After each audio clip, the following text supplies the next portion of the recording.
Good day everyone, we are the Group 3 and we're here to present to you the Spanish colonial period. So let's start. So in Spanish settlement, nanguna si Miguel Lopez de Legazpi sa pag-colonize sa Pilipinas. Dito, siya ang kauna-unang tinawag na Gobernador General ng Pilipinas. Dito sinundan niya ang yapak ni Magellan na kung saan siya ang unang nakadiscover ng Pilipinas pero namatay siya sa Battle of Mactan nila ni Lapu-Lapu. Noong April 27, 1565, dito nagsimula ulit si Legazpi na puntahan ang Pilipinas dahil isinugo siya ng hari o ng leader ng Spain punta sa Pilipinas. At ang una niyang na-land or kinontrol ay ang Cebu. That is after 44 years nang mamatay si Magellan sa Battle of Mactan. At dito in-establish ang permanent Spanish colony. Dahil nga nagkaroon na ng Spanish settlement or dahil nasakop na nila ang Cebu sa Pilipinas, dito gumawa sila ng base for protection na tinawag nilang Fort San Pedro.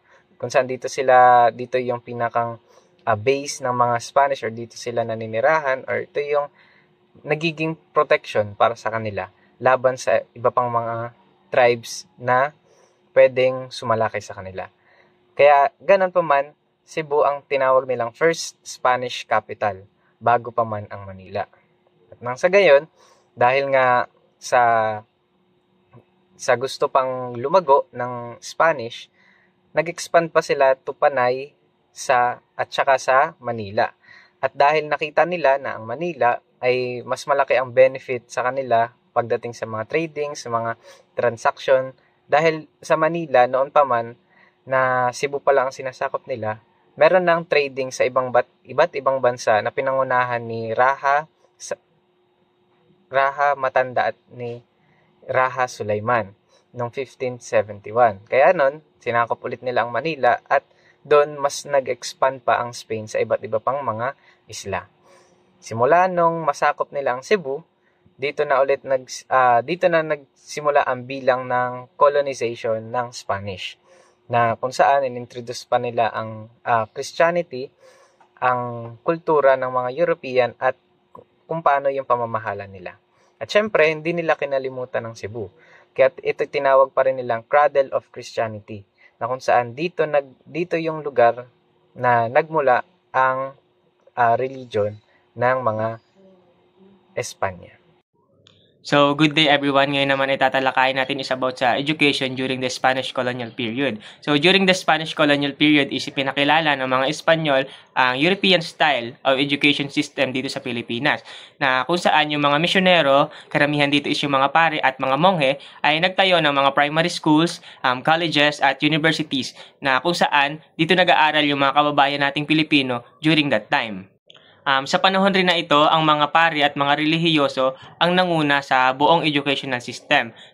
Sila ang namumuno mula sa primary hanggang sa college level, na kung saan ang mga misyonero ang nagtuturo ng Kristyanismo sa mga estudyante at sila rin ang nagpapatupad ng mga patakaran sa loob ng paaralan.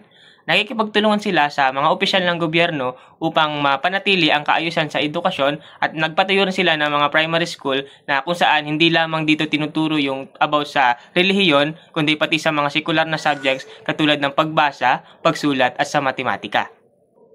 Ang edukasyon sa panahon na ito is may dalawang uri. Ito yung tinatawag nating religious at patriarchal, na kung saan libre ito sa mga batang may edad na 7 years old hanggang sa 13 years old. At nagpatayo rin ang mga Espanyol ng hiwalay na school para sa mga kababaihan at para sa mga kalalakihan. Ngunit, hindi pantay-pantay ang oportunidad na nakukuha dahil mas pinapabura nila ang mga kalalakihan at ang mga mayayamang Pilipino. Lalong-lalo na yung mga tinatawag nating mga ilustrados, na kung saan sila yung mas may access dun sa maganda at mas mataas na antas ng edukasyon. Sa panahon din ng Spanish colonial period, nanguna ang mga Espanyol sa pagpapatupad ng formal education dito sa Pilipinas. Nagpatayo sila ng mga parish schools na kung saan tinuturo rin dito ang relihiyon, pagsulat, pagbasa, arithmetic at musika. Kalaunan, nagpatayo rin sila ng mga universidad at mga kolehiyo sa iba't ibang bahagi ng bansa. Kabilang na dito ang University of Santo Tomas na kinikilala ngayon bilang isa sa pinakamatandang universidad sa Asia. Malaki rin ang naging impluwensya ng mga Espanyol sa wikang Filipino or sa lingwaheng ginagamit natin ngayon. Ang wikang Filipino ngayon ay nakabatay sa Tagalog at marami sa mga salita natin ang galing sa wikang Kastila. Binago lang ang spelling o pagbabaybay sa paglipas ng panahon. At hindi lamang Tagalog ang naimpluwensyahan kundi iba pang mga wika sa bansa tulad ng Ilocano, Bicolano, Sugbuhanon, o sa Cebuano, Hiligaynon, Bisaya, at iba pang mga dialekta na ginagamit natin sa Pilipinas. Sa pag-aaral naman ng Spanish language ay hindi masyadong pinalaganap ng mga Espanyol ang pagtuturo ng kanilang wika sa ating mga Pilipino. Pero may mga ilang katutubo ang natuto ng wikang Kastila dahil sa direktang pakikisalamuha nila sa mga Espanyol, lalong-lalo na sa kalakalan or sa mga aktibidad sa simbahan. Dahil dito, marami sa wika natin ang galing sa wikang Kastila. At isa na rin ang naging epekto ng kolonisasyon na nagpalaganap ng Latin alphabet dito sa Pilipinas na unti-unting pumapalit sa baybayin, ang sinaunang sistema ng pagsulat ng mga Pilipino na hanggang sa kalaunan ay kinakalimutan na or hindi na ginagamit. Kaya naman, ang mga misyonerong Espanyol ang nagsilbing unang guro dito sa Pilipinas. Itinuro nila sa mga Pilipino na na-convert sa Katolisismo ang relihiyon, ang paggamit ng Latin alphabet at ang wikang Kastila.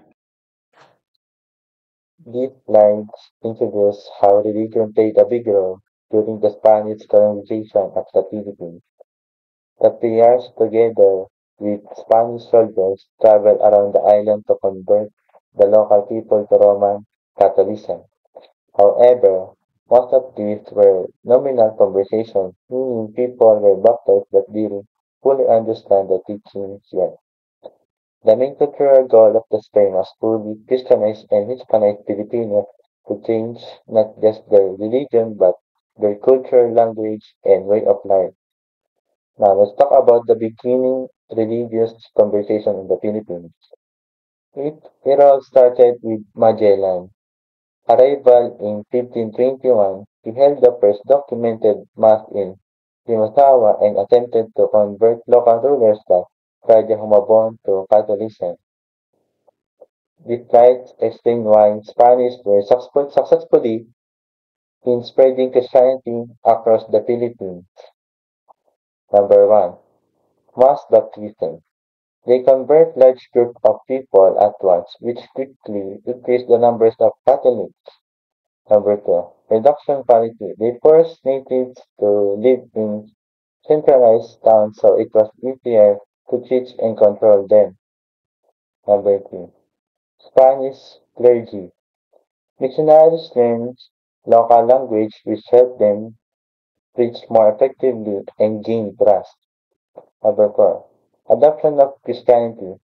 They blended Catholic practices with local beliefs, making it easier for Filipinos to accept the new religion.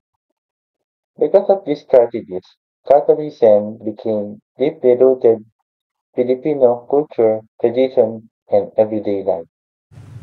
The social class and the government during the Spanish period. Merong 6 na uri ng social classes sa noong Spanish period. Ang Peninsulares o mga Espanyol na ipinanganak sa Espanya pero naninirahan sa Pilipinas. Ang mga Insulares o ang mga Espanyol na ipinanganak sa Pilipinas. Ang mga Ilustrados o ang mga Pilipino na may kakayahang mag-aral sa ibang bansa. Ang mga Mistiso o ang mga Pilipino na may lahing Chino o Espanyol at naninirahan sa Pilipinas. Ang mga Indio o ang mga full-blooded or native Filipinos at ang mga Sangle o full-blooded Chinese na naninirahan sa Pilipinas. Sa government naman, ang pinakamataas na kapangyarihan noon sa Pilipinas ay ang Gobernador General. Ito ay may kapangyarihang executive, legislative at judicial.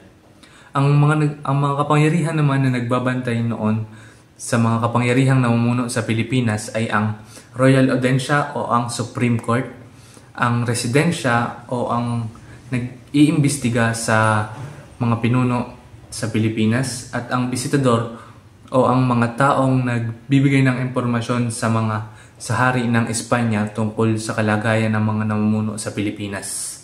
Tapos, ang local government structure naman ay merong 2 uri ng probinsya noon.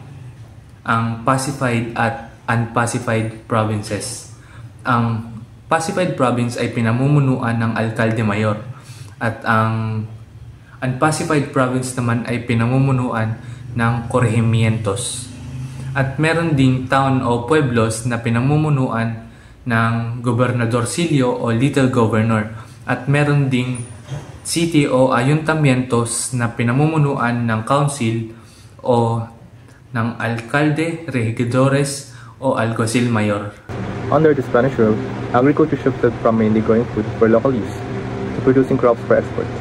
By the late 1800s, agriculture was a key part of the economy. The main export crops were tobacco, abaca, and sugarcane. Tobacco was famous internationally even after Spain ended its monopoly in 1880. Abaca was known globally for making the strongest ropes essential for shipping, and sugarcane became the dominant crop, essentially in the island of Negros Occidental. The sugar industry really took off after the port of Iloilo opened in 1855, allowing easier trade. Nicolas Lani, the British consul, played a big role here. He gave loans to local landlords, encouraged workers to migrate from overcrowded Panay to Negros, and he introduced steam-powered sugar mills. This replaced the older, less efficient methods of producing sugar. Because of these changes, sugar became the leading export crop, and the sugar planters grew very powerful economically and politically.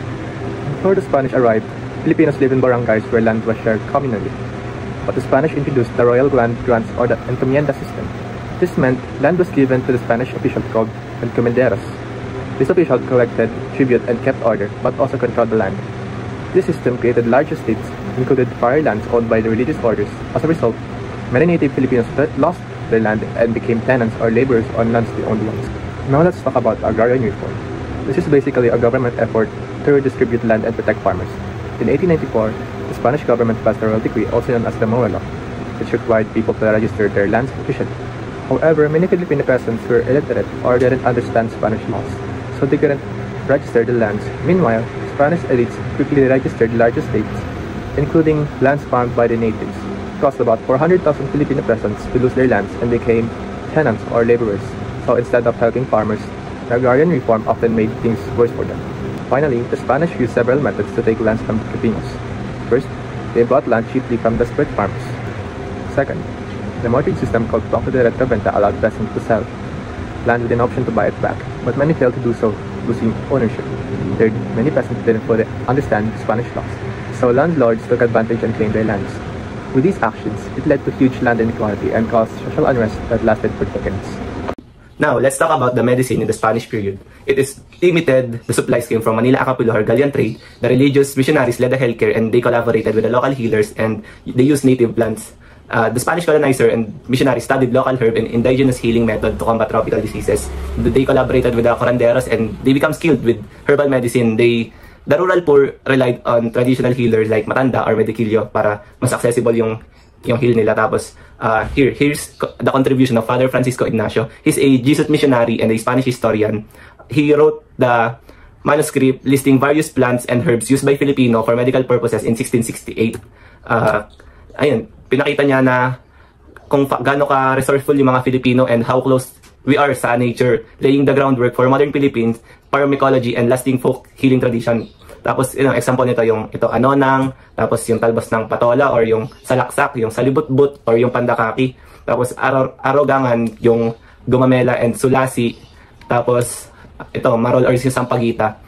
Tapos, hindi lang sila nag-rely sa herbs, they even used hot springs. Katulad nito sa Hospital de Nuestra Señoras de las Aguas, Santas de Mainit or Our Lady of Holy Waters, Hospital in Las Bañas, Laguna. Tapos, sa childbirth naman, it is dangerous kasi wala pang cesarean in that time. Tapos, they relied on priests, medicators, and matronas. They collaborated to improve birth practices and kaya nag-result ito sa paggawa ni Father Julian Bermejo ng book na Instruction for Midwives, and kay Father Gregorio Sanz is yung Sacred Embryology. Tapos when it comes to surgery naman, it's so primitive lalo ng 17th century because limited yung pagtitreat ng military wound. They don't use anesthesia or antiseptics.